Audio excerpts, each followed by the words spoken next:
నమ్ముకొని బతుకుతున్నాను. బాడీలకి ఇళ్ళకి పోవాలంటే 1000 రూపాయలు కట్టాలా, 1500 కట్టాలా, 2000 కట్టుకోవాలా. ఆ ఇల్లు కట్టలాకే కదా మేము వచ్చాడు. బడి ఉందా కుడి గతిలోనే కోటకి కుడి గతిలోనే వాళ్ళ మేక మేడ బడి ఉంది. ఆ బాడీలు కట్టే పని అయితే ఆడే ఉన్నాము. బాడీలు కట్టుకొని ఈ చేట్ల కోడలు ఎందుకు పడతాము మేము? ఈ పాముల్లో తేళ్లలో ఎందుకు పడతాము? ఎంతమందిని కలిసారు, ఎంతమందిని చచ్చిపోయి ఉండారు ఈ పాములు తేళ్లు కానీ కలిసి.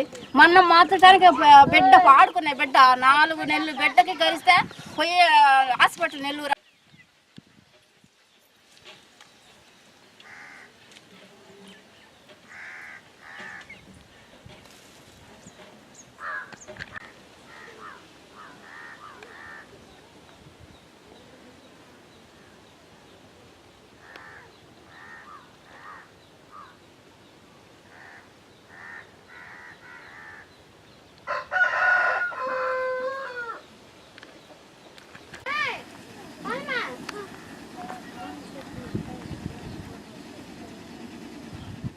లేదు, కరెంటు లేదు.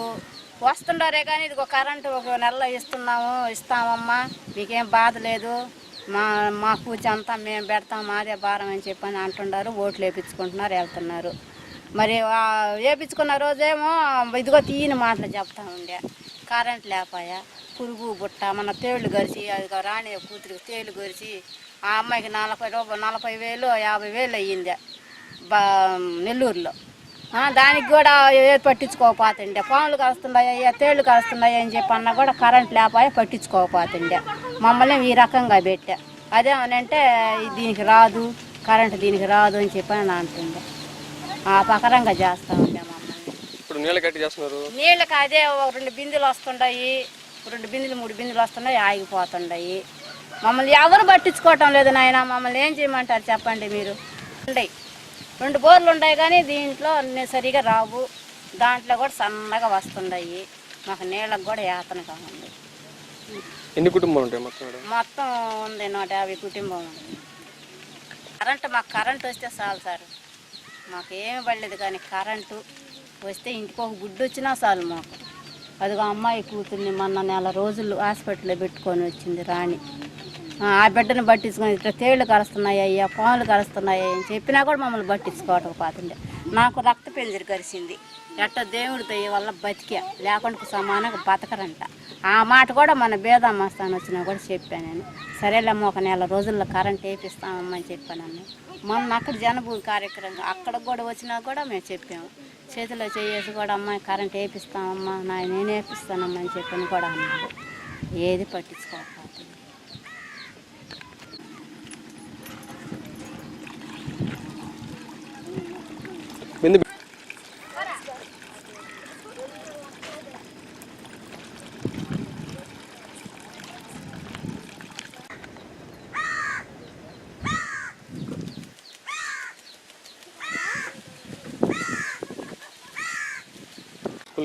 పోతున్నారు అక్కడ గ్రౌండ్కి పోతున్నారు, స్కూల్ పోతున్నారు పిల్లకాయలు. పోయినోళ్ళు పోతున్నారు, పోయినోళ్ళు బళ్ళ మంది ఎక్కించుకొని వెళ్ళిపోతున్నోళ్ళు పోతూ తిరిగి బిడ్డ నొప్పి పెడితే ఎట్ట ఏమయ్యిద్దు అని చెప్పని ఎమ్మట పెట్టుకొని తీసుకొని వెళ్ళి పని చేసుకొని మళ్ళీ వాళ్ళు వచ్చేటప్పుడు తెచ్చుకుంటారు బిడ్డలు అసలు బళ్ళకు పంపడానికి కూడా అవకాశం లేదు. ఏదో 10 సంవత్సరాల వయసుకు 11, 12 సంవత్సరాల వయసుకు వచ్చినా కూడా ఏదో ఒక తట్ట ఎత్తినా కూడా ఒక పాల డబ్బులు వస్తాయని తల్లిదండ్రులకి ఆశ పిల్లకాయల మీద. వాళ్ళకు కూడా కొంతమంది పోతున్నారు, కొంతమంది పోవటం లేదు. చిన్న పిల్లకాయలను వదిలిపెట్టిపోతే ఏ పాము కరసొద్దు, ఏ తేలు కరసొద్దు అని చెప్పిన బిడ్డలను కూడా ఎమ్మట పెట్టుకొని పోయేదాను, అడగోసలు పెట్టుకునేదాను. బిడ్డలను కూడా మళ్ళీ ఎమ్మట తెచ్చుకుంటున్నారు. కొత్త కార్డులు వస్తే తీసేశారంట, మళ్ళీ ఇస్తామన్నారంట. వాళ్ళకి కూడా ఇవ్వలేదు. కొంతమందికి స్థలాలు కూడా కొంతమందికి ఇచ్చుండారు ఇక్కడే, కొంతమందికి ఇయ్యలే. అసలు మాకు ఇయ్యలేదు సార్. మేము వచ్చి కూడా 15 సంవత్సరాలు అయినది, 16 సంవత్సరాలు అయింది. మాకు కూడా ఇవ్వలేదు. మా ఇంట్లో మా ఇద్దరికి, మా పెద్ద అబ్బాయికి నాకు ఎవరికి ఇవ్వలేదు. పర్వాలేదు 10 ఏళ్ళకి కూడా ఇవ్వలేదు సార్. కొంతమందికి ఇచ్చింది.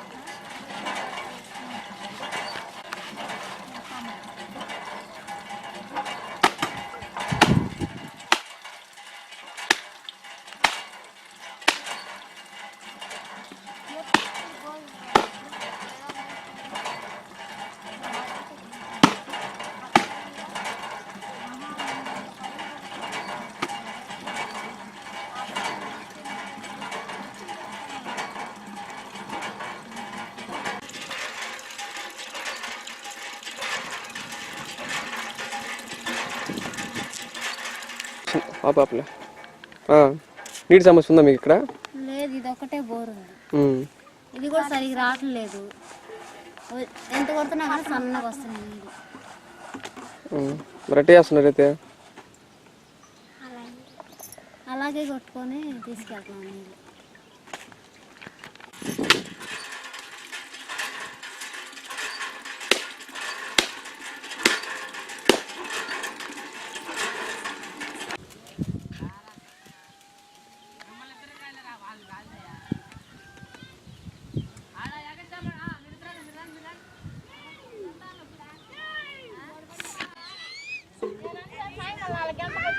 బాగుంటుంది.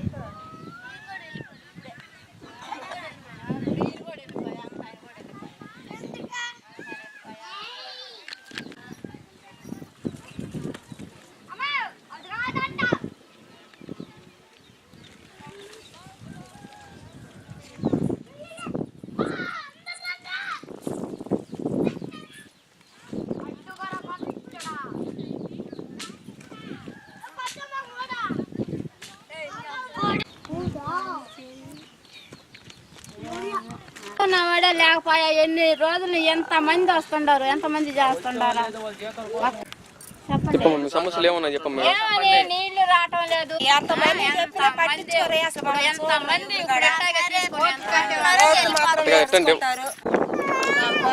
కరెంట్ అనమాట పట్టించుకోరు. ఒక నీళ్ళు సంగతి పట్టించుకోరు.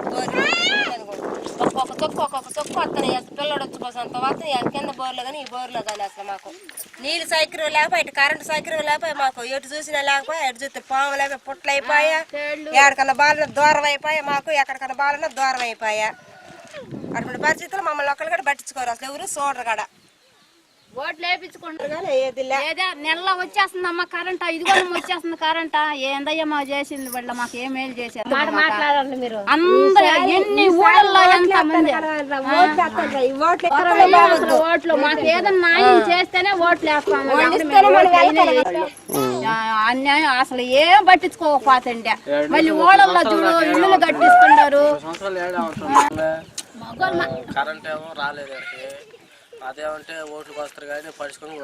ఓట్లు వేసుకుని వెళ్ళిపోతారు అంతే. 30 సంవత్సరాలు చేయడం ఓట్లు తప్ప నుంచి ఇంక రెండేది ఏం చేయట్లా. ఇక్కడ బోర్ వేసినారు కానీ దాంట్లో నీళ్ళు చొక్క బురద నీళ్ళు తప్ప మంచి నీళ్ళు రావు దీంట్లో. ఆ కింద బోర్లో చదివిపోతేనేమో దాంట్లో ప్రతి సంవత్సరం ఇదే రోజుల్లోకి వచ్చి బోర్ వేస్తుండేవాళ్ళు అంటే లోతుకి. ఇప్పుడు అది కూడా లేదు. అక్కడ మనుషులు ఉండారా లేదా కూడా పడుచుకోవట్లేదు. రోగాలు పడుతున్నారని చెప్పంటారా ఏంటంటే ఇంట్లో నలుగురేసి పెద్దోళ్ళకి పిల్లలకి జలుబులు మురద నీళ్ళు అవన్నీ తాగుతుంటే జబ్బులు అవన్నీ వస్తుండే. ఇంకెవరు పట్టించుకుంటారు మమ్మల్ని?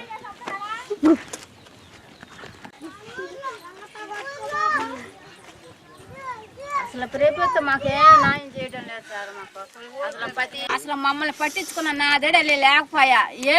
ఎట్ట పట్టించుకోవాలి మమ్మల్ని? మేము ఓట్లు వేసుకుంటుంటే గెలిపించుకుంటుంటే వెళ్ళిపోతా ఉంటే మమ్మల్ని ఓడల్లో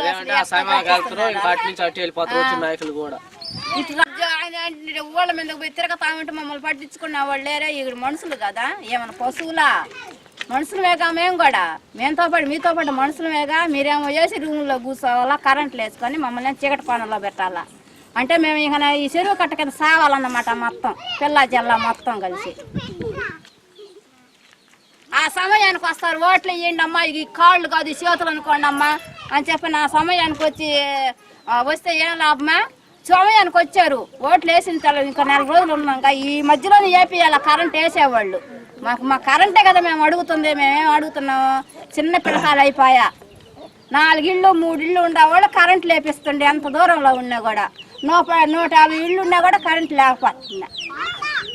నరసింహ స్వామి గుడి కాడికి వచ్చింది కరెంట్. ఈ రోజు దూరం రాదా? అదేనంటే మీకు రాదు కరెంటు, మీకు రాదు అని చెప్పి అని అంటారు. ఎందుకు రాదు మాకు కరెంటు? ఏమన్నా మేము 1 ఇళ్ళు 2 ఇళ్ళు ఉన్నాయి, 150 ఇళ్ళు ఉన్నాయి, కరెంట్ ఎందుకు రాదు మాకు? మేము నిన్న మొన్న వచ్చుంటే అట్లా రాదు అనుకోవచ్చు. 30 సంవత్సరాలు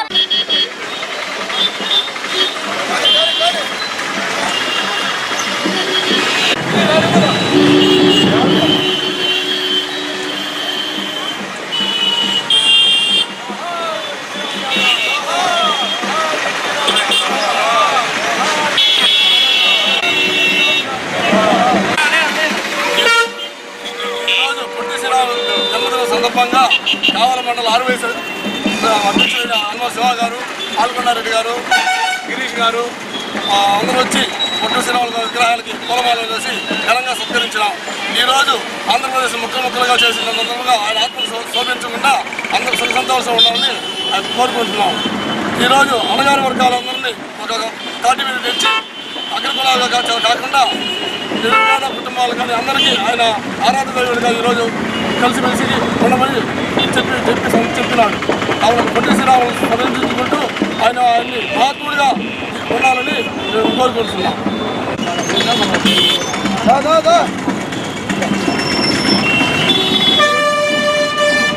ఈరోజు అమరజీవి పొట్టి శ్రీరాములు గారి జయంతి సందర్భంగా వారు అలుపెరగిన సంఘ సేవకుడు, ఆదర్శ గాంధేయవాది, గాంధీజీ ఆశయాల్ని మరి మన ఆంధ్ర రాష్ట్రంలో ప్రజల కోసం ఆశయాలను ప్రజల్లోకి తీసుకుని పోయి దేశం కోసం, తెలుగువారి కోసం ఆయన ప్రాణత్యాగం చేసిన ధన్యజీవి అమరజీవి పొట్టి శ్రీరాములు. వారి ఆశయాల్ని ప్రజాప్రతినిధులు, ప్రజలు, స్వచ్ఛంద సేవా సంస్థలు కొనసాగించగలిగితే ఖచ్చితంగా విలువలు కలిగిన సమాజం, ఆయన కలలుగన్న నవ సమాజ నిర్మాణం సాధ్యమవుతుంది. కాబట్టి ప్రతి ఒక్కరూ ఆయన ఆశయాలను కొనసాగించి నిజాయితీగా ప్రజల సంక్షేమం కోసం పాటుపడాలని కోరుతున్నాం. పొట్టి శ్రీరాములు ఆంధ్ర రాష్ట్ర అవతరణ కోసం ప్రాణత్యాగం చేసిన పొట్టి శ్రీరాములు గారి 105వ జయంతి సందర్భంగా పొట్టి శ్రీరాములు గారికి పూలమాల వేసి నివాళులు అర్పించడం జరిగింది. దీని సందర్భంగా రాజకీయ నాయకులకి కావలి ఆరవైద్య సంఘం జాగిరి మచ్చల తరఫున మా విన్నపం ఏంటంటే, నిన్న ఇంటి వాసాలు లెక్క పెట్టకుండా పొట్టి శ్రీరాములు గారు త్యాగం చేసి ఈరోజు సంపాదించిన ఆస్తిని అనుభవించడానికి మాత్రమే మీరంతా ప్రయోగం చేస్తున్నారు. కానీ శ్రీరాములు గారు తన ఆశయం మేరకు తన జీవితాన్ని త్యాగం చేసి సంపాదించిన ఈ స్వరాజ్యాన్ని, ఈ రాజ్య హక్కును మీరంతా రాజ్యాధికారికంగా ఇది అధికారపూర్వకమైన దినంగా గుర్తించి దీనిని ప్రతి సంవత్సరం దిగ్విజయంగా జరిగేట్లుగా నిర్ణయించాలని కోరుకుంటున్నాను.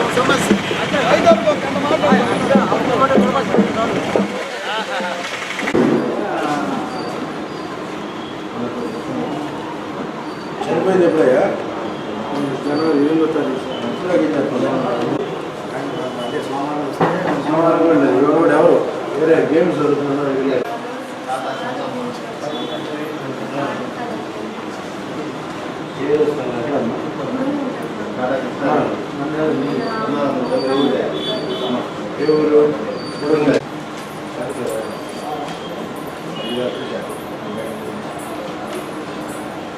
బాలయ్య సీన్ వచ్చాడా?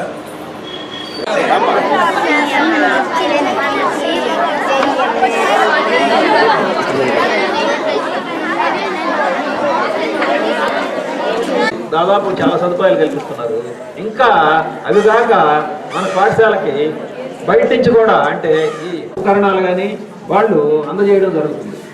అయితే నేను ప్రతిసారి మీకు ఒక మాట చెప్తుంటాను, ఉచితంగా వచ్చిందని దేన్ని చులకన చేయొద్దు, అంతా జాగ్రత్తగా దాన్ని కళ్ళకద్దుకొని తింటాం. ఇక్కడ కూడా మనం సొసైటీలో మనకి హెల్ప్ చేసే వాళ్ళు ఉన్నారని అంటే ఎందుకు వస్తుందో, ఇక్కడ విద్యార్థులు బాగా ఎదుగుతారని చెప్పేసి ఆ ఉద్దేశంతో మనకి వాళ్ళు ఏదైనా ఉపకరణాలు ఇవ్వడం జరుగుతుంది. దాన్ని సద్వినియోగం చేసుకోవడం మన బాధ్యత.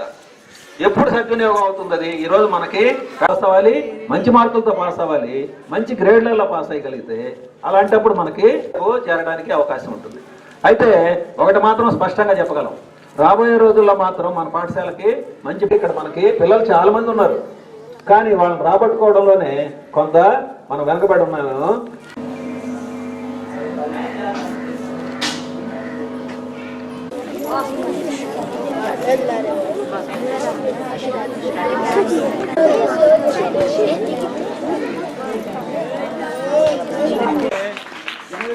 రమణయ్య గారు అంటే జన విజ్ఞాన వేదిక తరఫున కాకుండా, వాళ్ళ సంస్థ తరఫున కాకుండా ఆయన సొంత మామూలు గారి చేతుల మీదుగా ఈ ప్యాడు, పెన్ను, గట్టిగా చప్పట్లు కొట్టాలి.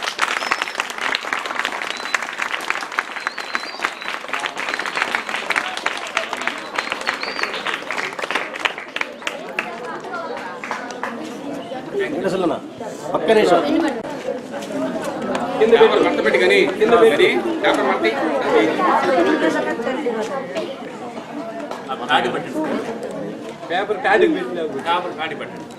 రమణయ్య గారు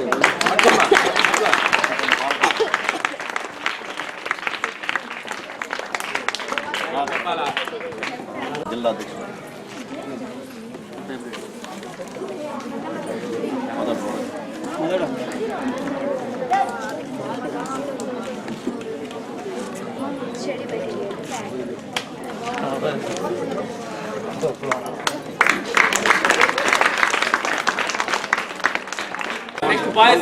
అధ్యక్షుడు రావాలా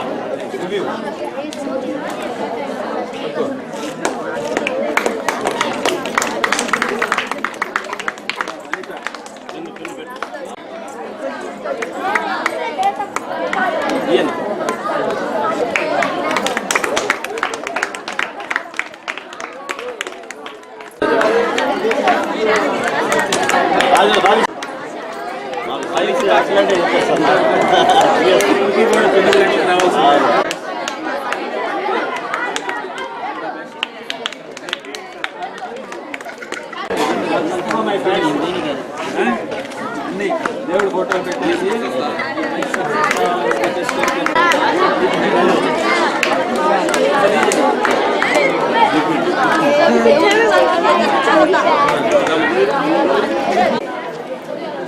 ఈరోజు పొట్టి శ్రీరాములు 114వ జయంతిని పురస్కరించుకొని మా వికలాంగుల సేవా సంఘం ఆధ్వర్యంలో వెంగళరావు నగర్లో ఉన్న శ్రీ పొట్టి శ్రీరాములు మున్సిపల్ ఉన్నత పాఠశాలలో 10వ తరగతి చదువుతున్న ఈ యొక్క విద్యార్థులకు ఈరోజు ప్యాడ్స్ అలాగే పెన్నులు ఆ తర్వాత వాళ్ళకి మెటీరియల్ అంటే ఎగ్జామ్ సంబంధించిన మెటీరియల్ ఇవి అందించడం జరిగింది మా వికలాంగుల సేవా సంఘం ద్వారా.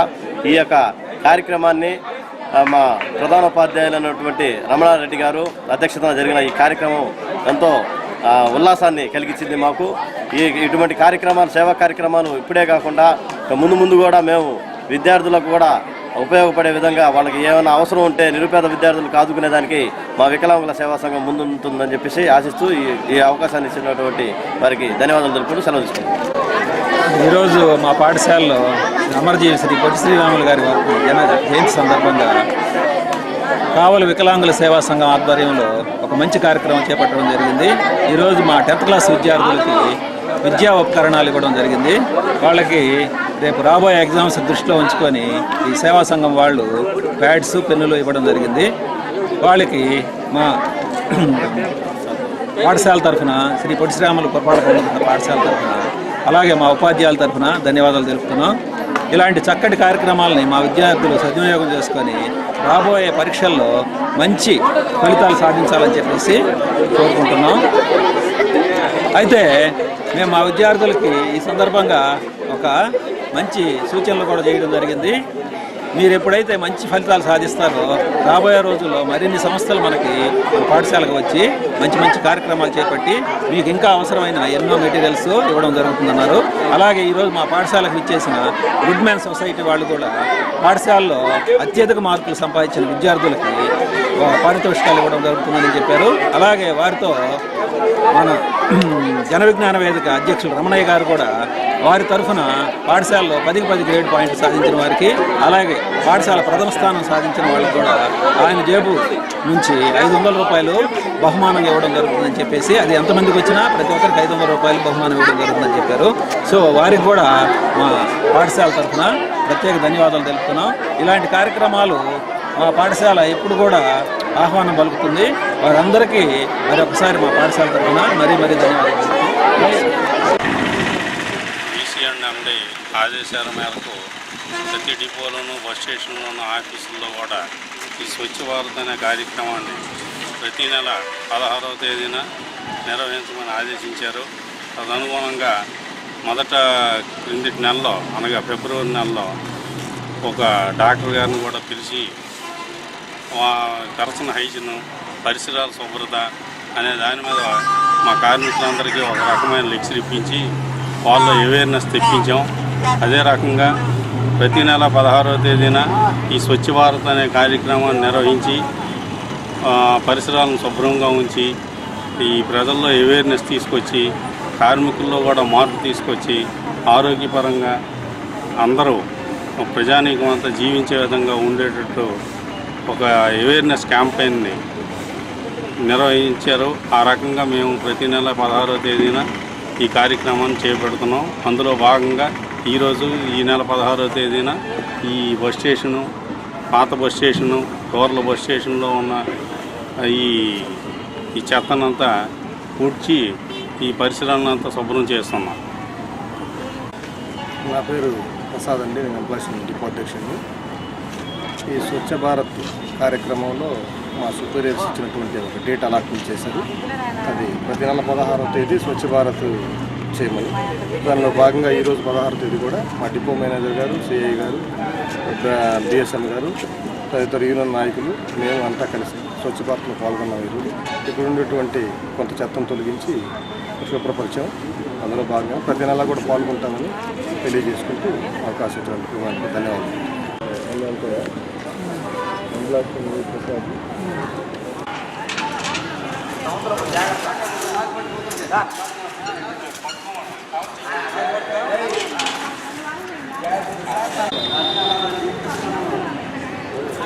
బాబు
బాబా